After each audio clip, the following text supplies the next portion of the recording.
I started bodybuilding or working out when I was 14. A friend and I started going to the gym more often together. We started watching a bunch of YouTube videos about lifting. We saw, all these really big guys on YouTube and we just wanted to be like them. When I was like 16, I really started to get into bodybuilding. And that's really when, for me, spiritually, I kind of just stopped caring. I got into my first competition when I was 17 years old. I competed in 3 different classes, and I won first in all 3 of those. And then that qualified me for T Nationals the next year. Got second in that, and then I moved to Ireland to get my personal training certification. Rob has 300,000 subscribers, probably about half of those are American. I'm the one person from America in this class. My goal in going to Ireland was to train under one of my favorite fitness idols, I guess, in the fitness industry. And so that was my big thing, is I didn't want to just be a normal personal trainer. I wanted to be a famous personal trainer in the fitness industry, on Instagram, on YouTube, on social media. So yeah, when I moved to Ireland, it was kind of the peak of my fitness career, but also spiritually is when I completely renounced Christianity.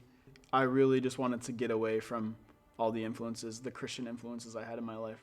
Going into Ireland, I had all these huge expectations that, I'm going to come home and I'm going to gain this many subscribers and this many followers. I'm going to be this big name. And I came home and literally none of that happened. I always thought it was my fault, I didn't put in enough work and, what I could have been, but I was just too lazy. But yeah, I definitely felt really lost and I was just searching. I started to piece together what I would call my own personal truth. I got into Buddhism and some type of pantheism, New Age spiritualism basically. I didn't believe the Bible at all, but my whole family did, and I just asked my sister to start praying for me because I thought, it's not gonna hurt. And then the next week, a friend out of nowhere came to visit me from 5 hours away. We just started to talk.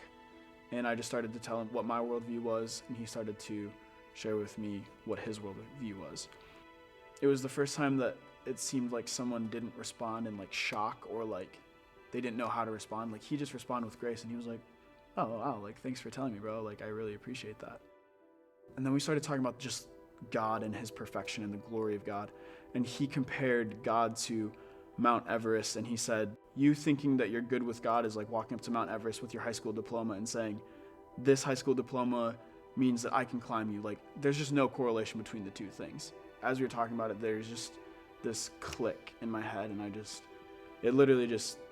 it all made sense. It was the first time that I actually felt deeply loved and validated. I didn't feel like I had to prove myself.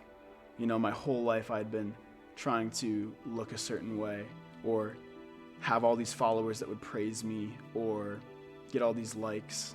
I tried to find satisfaction in so many different things, but my heart was never satisfied. I always came up empty. I always felt lost until I met God through Jesus.